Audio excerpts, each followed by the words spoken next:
الشيطان الرجيم بسم الله الرحمن الرحيم والذين يتوفون منكم ويذرون أزواجا يتربصن بأنفسهن 4 أشهر و10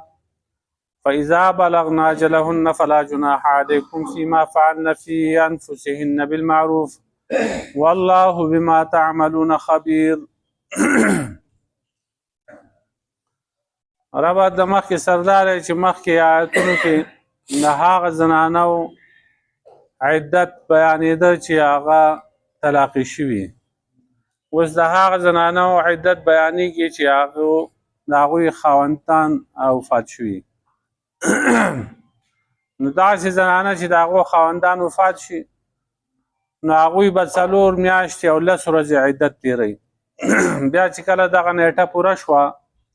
نو بیا که دوی په خپل اختیار باندې بل ځای کې نکاح کول غواړي نو په معروف او شرعي طریقې سره دې وکړي، تاسو یې بندوئ ما. بل حکم دا دی په دې کې چې د عدت په دوران کې به صراحتا دغسې زنانه ته دا نه وایي چې زه د تا سره نکاح کوم، او دا زنانه دپاره هم دا حرامه ده دا خبره چې هغه چاته ووایي چې د عدت نه وروستو به زه د تا سره نکاح کوم. هغه که په اشارو کنایو سره خبره وشي، لکه دا سړی وایي چې ما دپاره داسې دینداره ښځه پکار ده چې زما کور سنبال کړي وغیره، داسې الفاظ وایي، مطلب یې دې ته دغه تعریض وي، نو هغه جایز دی. یا په زړه کې پټه خبره نیولې چې راکه د دې عدت ووته نو زه به ورسره نکاح وکړم، نو خیر دی. نو الله پاک په دې خبرو باندې پوه چې تاسو به دا زنانه یادوئ د دو عدت وځي، نو بیا به تاسو خامخا هغه کسان چې د هغوی د نکاح اراده وي هغه به یادوي، د هغو سره به نکاح کوي. نو دغه خو په هغې کې تاسو ګناهګار نه یې، لیکن وعدې ورسره مه کوئ په پټه باندې. هغه که معروف طریقې سره څه وینا کوئ هغه دغه ده چې په تعریض اشاره کنایه سره خبره وشي. او تر څو پورې چې دا عدت خپل نیټې ته نه رسېدلی 4 میاشتې 10 ورځې ختمې شوي نه وي، نو تر هغې پورې به نکاح نه کوئ، غوټه د نکاح به نه کلکوئ. بیا وایي پوه شئ چې الله پاک خبردار دی په هغې څه باندې چې ستاسو په زړونو کې دي، فاحذروه، نو د هغه نه د الله نه یره وکئ، د الله د عذاب نه یره وکئ، پوه شئ چې الله پاک بخونکی دی او صبرناک دی. والذین یتوفون منکم، او هغه کسان چې وفات شي ستاسو نه، ویذرون ازواجا، او پرېږدي هغه بیبیانې، یتربصن بانفسهن 4 اشهر و10، نو دوی به انتظار کوي په خپل نفسونو باندې 4 میاشتې او 10 ورځې. دا 4 میاشتې او 10 ورځې د دې لپاره څوک دی غم به کوي. نو په دې موده کې دا نکاح نشي کولی 4 میاشتې او 10 ورځې. اوس یو زنانه داسې ده چې هغه نکاح ورسره شوی دی خو واده شوي نه ده، نو د هغې به څه مسله چې نکاح ورسره شوی هغه نه وي واده شوي، نو هغه به هم د عدت تېروي او که نه به تېروي، نو هغه به هم د عدت تېروي. او دا د عبدالله بن مسعود رضی الله تعالی عنه دا حدیث ته معلومیږي چې هغه له یو کیس راغلی و کوفه کې هغه ګورنر و، نو څه کسان راغله ووایي چې زمونږ یو زنانه ده د هغه سره فلاني سړي نکاح کړی و او مهر یې ورله نه مقرر کړی او واده شوي دا نه وه، هغه سړی مړ شو. نو اوس 3 مسلې دي. اوس دا زنانه چې کوم دی د دې مهر کیږي او که نه کیږي، دا به عدت تېروي او که نه به تېروي، او د دې خاوند په مال کې د دې میراث رسي او که نه رسي. عبدالله بن مسعود رضی الله عنه ورته وویل چې په دې کې به زه سوچ وکړم، ما ته قرآن او حدیث کې صریح هغه جزیه نه ده معلومه قرآن او حدیث نه، زه به سوچ وکړم، اجتهاد به وکړم، نو د هغې نه وروسته چې کوم دی هغه به زه تاسو ته خبر درکړم. نو څو ورځې چې کوم دی په دې باندې سوچ کو، نو بیا یې هغو ته سوال جواب وکړو چې راشئ زه تاسو ته مسله بیانوم. نو هغه کسان راغله او په دې منځ کې معقل بن یسار رضی الله عنه چېرته په لارې ته جو هغه هم راوګرځېده، کېناسته په دې مجلس کې. نو عبدالله بن مسعود رضی الله عنه ورته وویل چې دا ښځه چې کوم ده دا به عدت تېروي، 4 میاشتې 10 ورځې عدت په دې باندې شته. او د دې خاوند په مال کې د دې باقاعده میراث رسی. او بله خبره چې عدت او میراث او مهر د دې شته او که نشته، چې مهر چې کوم دی مهر مثل د دې لپاره شته، دا به مهر مثل د دې خاوند په مال کې به دې د مهر مثل ورکول کېږي. مهر مثل دا دی چې هغه د دې د خویندو او د ترورانو او د دې چې کوم مهر د دې د خاندانه هغه شانتې مهر که د هغو مهر 10 تورې نو د دې به 10 تورې کې د هغو 15 تورې نو هغه 15 تورې به. دا خبره یې وکړه او په دې کې معقل بن یسار رضی الله عنه پاڅېده، ورته وویل چې دا مسله تا د چا نه اورېدل؟ د هغه ما دا مسله په خپل اجتهاد سره قیاس مې وکړ، اجتهاد مې وکړ، د هغې نه مې دا وکړه، ما د نبي علیه السلام نه دغسې مسله نه ده اورېدلې. هغه وویل ما د پیغمبر پاک صلی الله علیه وسلم نه دغه شانتې مسله اورېدل ده. نبي علیه السلام ته یو زنانه راغله او د هغې هم دغه مسله وه، خاوند یې نکاح یې ورسره کړی و، بیا مړ او مهر یې ول نه مقرر کړی. نو د دغه 3 سوالونو تپوس یې وکړو. نو نبي علیه السلام ورته هم دغه شانتې جواب ورکړ لکه دا تا چې ورکړ دی. نو هغه وایي ستا دې په الله قسم چې دغسې ستا د نبي علیه السلام نه اورېدل دي؟ هغه وایي او بلکل. وی شکر یا دا خوشحاله شو چې زما د اجتهاد د نبي علیه السلام د قول سره مطابق شو. نو اوس هغه زنانه چې هغه د هغې سره نکاح شوی خو واده شوي نه وي، نو هغه به عدت تیروي، او هغه زنانه چې هغه طلاقه کړی شي او واده شوي نه وي نو په هغې باندې عدت نشته. فما لکم علیهن من عدة تعتدونها، سورة احزاب کې بیا رسو راځي چې یو سړی د یو ښځې سره نکاح وکړي واده کړي نه او هغه بیا طلاق یې کړي نو په هغې باندې عدت نشته. نو اوس عقل دلته نه چلېږي، عقل خو چې دلته دواړه ځای کې یا عدت په کار دی یا نه دی په کار. نو شریعت یو ځای کې عدت چې کوم دی مقرر کړی بل ځای نه دی. بل دا دی چې د دغسې ښځې دپاره چې خاوند یې مړ شي د هغې دپاره او مهر یې نه مقرر کړی نو مهر مثل دی. او په دې بله مسله کې چې یو سړی یو ښځې سره نکاح وکړي بغیر د مهر نه، بغیر د مهر نه نکاح کېږي. په نکاح کې 2 اهم څیزونه دي، رکنونه دي، هغه فرض څیزونه. یو ګواهان نیول او دویم ایجاب او قبول دی، دا ښځه او خاوند یو بل ته خاوږي، یا د هغو وکیل یا هغه وکیل چې کوم دی هغه خاوږي قبوله کړي. دغه 2 خبرې دي پکې. بیا دا خطبې ویل او خطبه دا پکې سنت ده، دا وشوه ښه ده، که ونه شوه هسې هم کېږي دا نکاح. نو یو سړي د ښځې سره نکاح وکړو او بیا چې کوم دی او د هغه ولا مقرر نه کړه، مهر مقرر نه کړه، او بیا دا سړی ورګېد د ښځې له طلاق ورکړه، نو په دغه صورت کې د دې ښځې مهر نه کېږي. د هغې د به صرف جوړه جامه او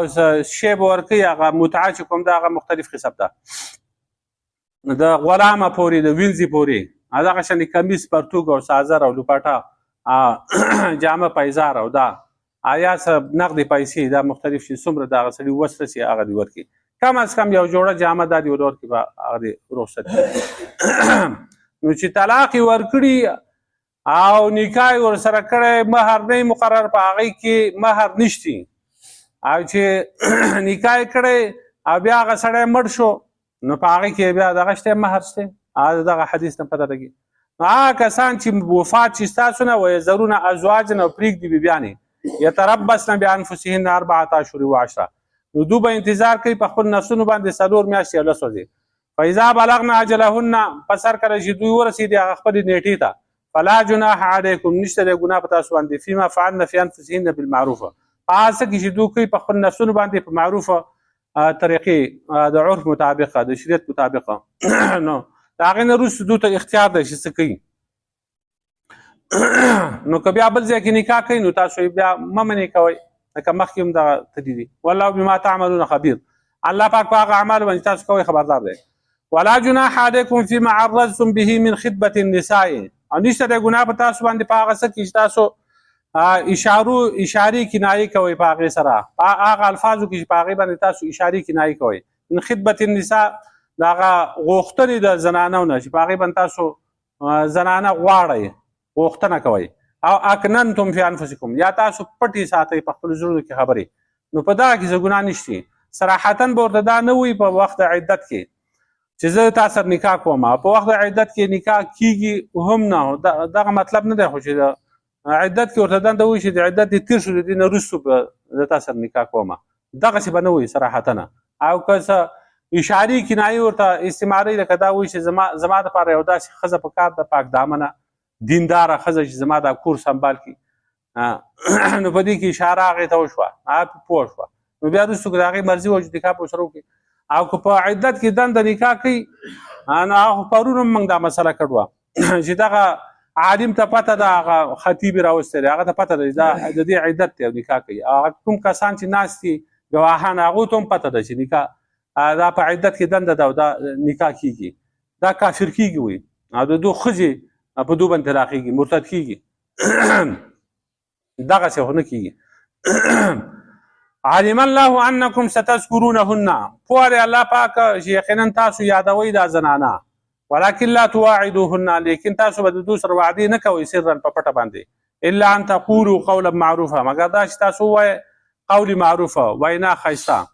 هغه دغه اشارې کنایې دي ولا تعزموا عقدة النکاح او ما پخوئ هغه غوټه د نکاح حتی یبلغ الکتاب اجله تر دې چې هغه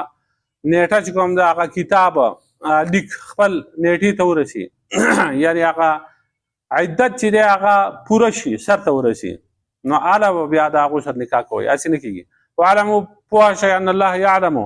یقینا الله پاک پوهه دی ما فی انفسکم په هغه څه باندې چې ستاسو په زړونو کې دي فاحذروه نو تاسو بچ وساتئ ځان د هغه د عذاب نه د الله نه ویرېږئ واعلمو ان الله غفور حلیم پوه شئ چې الله پاک بخونکی دی او صبرناک دی لا جناح علیکم ان طلقتم النساء نشته دی ګناه په تاسو باندې که تاسو طلاق یې کوئ زنانه ما لم تمسوهن تر څو چې تاسو نه یې مسه کړي هغې لره تاسو سره میلاو شوي نه هغه واده شوي نه او تفرضو لهن فریضه یا تاسو نه مقرر کړی او لم تفرضو لهن فریضه دی لم په دې باندې داخل دی یا تاسو نه مقرر کړي د هغو دپاره څه مهر ومتعوهن او فایده ورکوي دوی ته متعه ورکوي علی الموسع قدره په مالداره باندې د هغه په اندازه او علی المقتر قدره او په غریب باندې د هغه په اندازه متاعا بالمعروف دا فایده ده په شرعي طریقې سره حقا علی المحسنین دا حق دی په نیکانو خلقو په تاسو باندې ګناه نشي چې تاسو طلاق ورکړئ هغه زنانو ته چې تاسو هغو ته نه یې رسېدلی یعنی نکاح وشي د یو ښځې سره او هغه واده شوي نه او په دې منځ کې خاوند ولګي هغې ته طلاق ورکړي نو دا طلاق ورکول د ده جایز دي طلاق ورکول چې کوم دی دا اقبح المباحات دي کوم مباح کارونه چې دي جایز په هغې کې د ټول نه زیات قبیح کار چې دی دا طلاق دي نو خو چې څوک ورکوي نو هغه به بېوسی خامخا څه عذر به یې هغه ته نو که ورکوي طلاق نو جایز دي یا د هغو دپاره تاسو مهر نه مقرر کړی او طلاق ورکوئ نو د دې آیت نه په خپله پته لګي چې مهر نه مقرر کړی او نکاح کوي نو کېږي چې مهر نه مقرر کړی او نکاح کوي نو دا نکاح کېږي او لم تفرضو لهن فریضه یا د هغو دپاره تاسو مهر نه مقرر کړی خو دا مهر چې کوم دی دا فرض دی په دغه کې نکاح کې بغیر د مهر نه چې کوم دی هغه نکاح نشتی نو مهر به بیا مهر مثل ورکوي یا خو د دوی اتفاق دی د دې ښځې او د خاوند چې په څه باندې اتفاق راغی د دواړو هغه دی او که نه جوړېده نو بیا به مهر مثل چې د دغه ښځې د خور او د ترورانو او د دې چې کوم مهر دی هغه شکل کې ورکوي په هغه مهر باندې به نکاح کوي نور دا نکاح هسې هم وشو ما تاسو ته وویل چې دغه دوه کارونه دي پکې ګواهان دي او ایجاب او قبول دی ومتعوهن فایده ورکوي هغو ته فایده نو دې ته متعة النکاح وایي چې د هغوی دپاره د دې ښځو دپاره مهر نه مقرر شوی نو په هغه وخت کې د دوی دپاره متعه چې د هغه واجب ده هسې چې د هغه مستحب ده د احناف په نسبت باندې چې مهر مقرر شوی نو د هغې نه او بیا طلاق ورکوي نو د هغې نه وروستو که څه جوړه جامه او څه ول ورکوي نو دا مستحب دی او که مهر د هغې دپاره نه مقرر شوی نو جوړه جامه ورکول دا بیا واجب دی دا په کار ده چې ورکوي ومتعوهن نو دې ته متعة النکاح وایي یو متعه د شیعګانو ده د شیعګانو متعه چې کوم دی هغه وقتي نکاح دی چې د یو ګنټې دپاره د ورځې دپاره او د میاشتې دپاره نکاحونه کوي اوس هم هغوی کوي په ایران کې دغه نکاحونه او د هغې دپاره فضایل بیانوي منهج الصادقین د هغو کتاب دی دغه شانتې برهان المتعه هغه کتاب دی په هغه کې لیکل دي په منهج الصادقین کې چې څوک یو ځل متعه وکړي نو دته د حسن رضی الله عنه فضیلت دی د هغه درجې ته رسي. که په دویم ځل باندې وکړي نو د حسین رضی الله عنه درجې ته رسي، او که په دریم ځل وکړي نو د علي رضی الله عنه درجې ته ورسېده، او که په څلورم ځل باندې متعه وکړه نو د نبي علیه السلام درجې ته رسي. نعوذ بالله منه. او په دغه برهان المتعه کې لیکل دي چې څوک چې متعه وکړي د هغې نه وروسته د جنابت نه وروسته دی بیا غسل کوي او د ده نه یوه قطره ارتاویږي د غسل د اوبه، نو اویا فرشتې د هغې نه پیدا کېږي او بیا په ورځ د قیامت د ده دپاره د بخښنې سوال کوي. دا ټول بنګړتې خبرې دي، ناندشته. دا ټیک ده چې دا متعه په اول کې وه، د عربو دا قانونو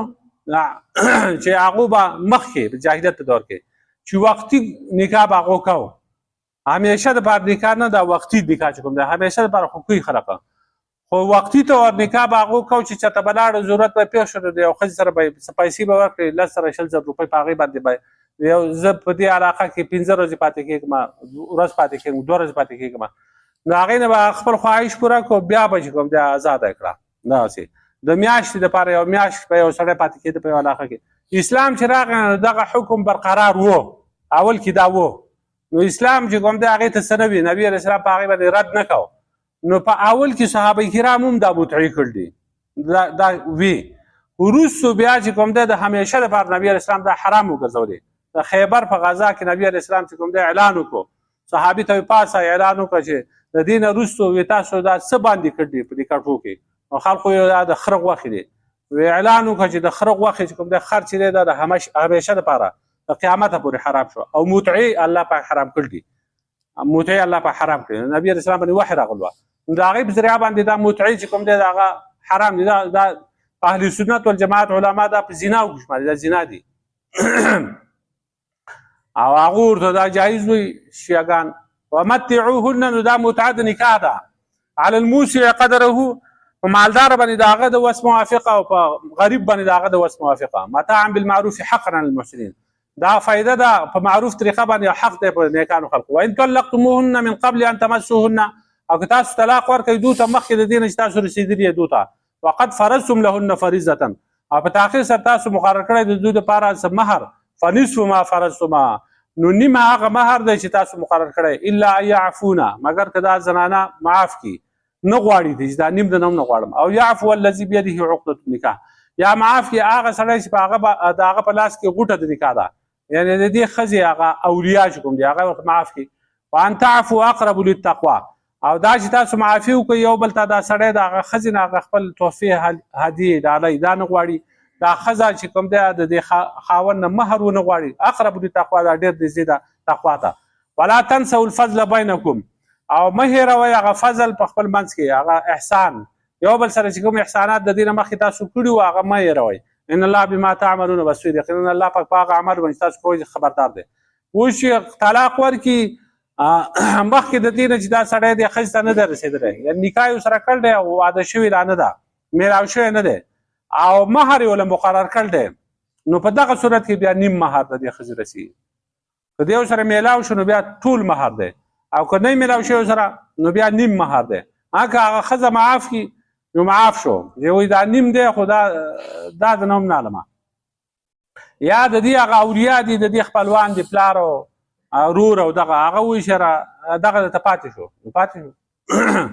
او که یو بل ته دغسې معافي وکړي پرېږدي نو دا تقوادارۍ ته ډېر نږدې ده. مخکې چې کوم احسانات د یو بل سره کړي دي هغه مه هېروئ، وروسته هم احسان مه هېروئ، د یو بل سره نیک سلوک کوئ، دا خبر دشمنۍ ته مه رسوئ. اگر چې هغه طلاق واقع شو او د بعضې موقعو کې چې کوم دی هغه د خلقو دشمنیانې د هغې سره پیدا شي، نو دشمنیانې مه کوئ. ان الله بما تعملون بصیر، یقینا الله پاک په هغه عمل باندې تاسو کوئ لیدونکی دی. والذین یتوفون منکم، هغه کسان چې وفات شي ستاسو نه،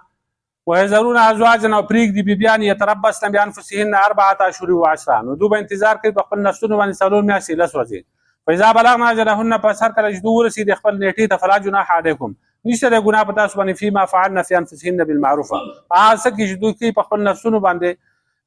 بالمعروف، په شر موافقه، په معروف طریقه باندې. والله بما تعملون خبیر، الله پاک په هغه اعمالو باندې تاسو کوئ خبردار دی. ولا جناح علیکم فيما عرضتم به من خطبة النساء. نشته د ګناه په تاسو باندې په هغه الفاظو کې چې تاسو اشارې کنایې کوئ په هغې سره د غوښتنې د زنانو نه، او اکننتم او یا تاسو پټوئ خبرې فی انفسکم په زړه کې. علم الله انکم ستذکرونهن، پوهه الله پاک چې یقینا تاسو به یادوئ دا زنانه. ولکن لا تواعدوهن، لیکن وعده مه کوئ د دوی سره سرا په پټه باندې، الا ان تقولوا قولا معروفا، مګر دا چې وکئ تاسو ښایسته خبرې. ولا تعزموا عقدة النکاح، او مکله کوئ هغه غوټه د نکاح حتی یبلغ الکتاب اجله، تر دې چې ورسي هغه کتاب خپلې نیټې ته، عدت خپلې نیټې ته. واعلم ان الله یعلم ما فی انفسکم، پوه شئ چې الله پاک خبردار دی په هغه څه باندې چې تاسو په زړونو کې دي. فاحذروه، نو ویرېږئ د الله نه، او پوه شئ چې الله پاک صبرناک دی او بخښونکی دی. لا جناح علیکم ان طلقتم النساء، نشته د ګناه په تاسو باندې که تاسو طلاق کړئ زنانه، ما لم تمسوهن، چې تاسو نه یې رسېد، تر څو پورې تاسو نه یې رسېدلي دوی ته، او تفرضوا لهن فریضه، او تاسو نه یې مقرر کړی د دوی دپاره مهر. ومتعوهن، او دوی ته څه جوړه جامه ورکوئ، فایده ورله ورکوئ. وعلى الموسع قدره، په مالداره باندې د هغه په اندازه، وعلى المقتر قدره، او په غریب باندې د هغه په اندازه. متاعا بالمعروف، دا فایده ده په شرعي طریقه باندې. حقا علی المحسنین، دا حق دی په نیکانو باندې. وان طلقتموهن من قبل ان تمسوهن، او که تاسو طلاق کړي دا زنانه مخکې د دې نه چې تاسو رسېدلي هغو ته. وقد فرضتم لهن فریضة، او په تاخیر سره تاسو مقرر کړی د هغو دپاره مهر. فنصف ما فرضتما، نو نیم هغه دی چې تاسو مقرر کړی. الا یعفونه، مگر که دو معافي وکړي، او یعفو الذي، یا معافي وکړي هغه سړی بیده عقدة النکاح چې په لاس هغه کې هغه غوټه د نکاح ده. وان تعفو اقرب للتقوى، او چې معاف کوئ تاسو نو دا ډېره نږدې ده تقوادارۍ ته. ولا تنسوا الفضل بینکم، او مه هېروئ هغه احسان په خپل منځ کې. ان الله بما تعملون بصیر، یقینا الله پاک په هغه اعمالو باندې چې تاسو کوئ خبردار دی. نو کوم سړی چې مړ شو، ښځه پاتې شوه،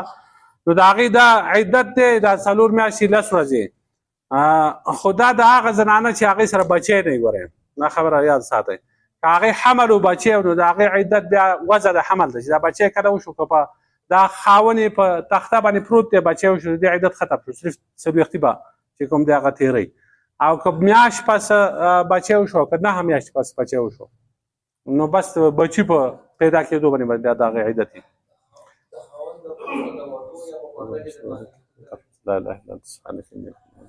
كنت من الظالمين. صلى الله